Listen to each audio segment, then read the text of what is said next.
신전대협 이범석 공동의장입니다. 기자회견 시작하겠습니다. 입맛대로 여론통제법, 검열공화국의 시작입니다. 성적이 나쁘면 공부를 해야지 성적표를 찍는다고 해결되지 않습니다.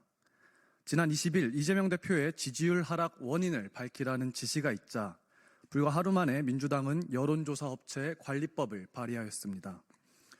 국민의 지지를 받지 못한 근본 원인을 해결하지 않은 채 여론조사 기간을 통제하겠다는 발상은 속전속결 처리되어 법안 발의에 이르렀습니다. 민심에 대한 일말의 숙고와 반성이 있었더라면 발생할 수 없는 일입니다. 기시감을 느낍니다. 문정부 시절 경제 회복을 해결하기 위한 통계청장 경질, 이재명 대표의 범죄 혐의를 해결하기 위한 검수완박, 그리고 지지율 회복을 해결하기 위한 카톡과 여론조사 검열까지 문제의 원인을 외면한 채 기발한 방식으로 진실을 호도하려는 것이 민주당이 자처하는 일 잘하는 정당의 일처리 방식인지 되묻지 않을 수 없었습니다. 문제의 진짜 원인은 계엄과 탄핵의 반사이익만을 꾀한 민주당의 오만과 독선에 놓여 있고 이에 민심이 회초리를 든 것입니다. 늦게나마 이를 의식했는지 이 대표는 대대적으로 국면전환 메시지를 남겼습니다.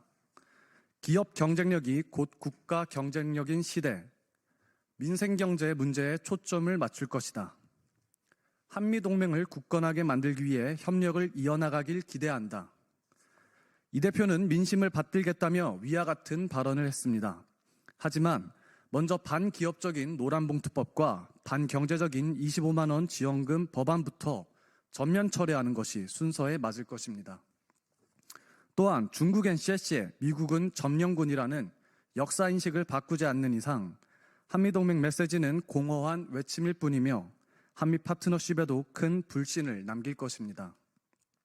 이러한 태도를 바꾸지 않고서야 민심을 받들겠다는 말을 어떻게 신뢰할 수 있겠습니까? 대한민국의 공회전은 올해로 3년 차입니다.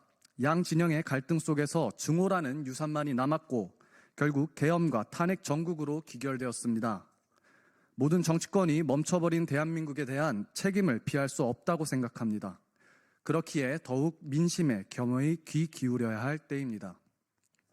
대한민국의 운명이 달린 절체절명의 시기에 국민들의 엄중한 판단을 피해서는 안 되며 피할 수도 없습니다. 민심은 입맛대로 검열할 대상이 아닙니다.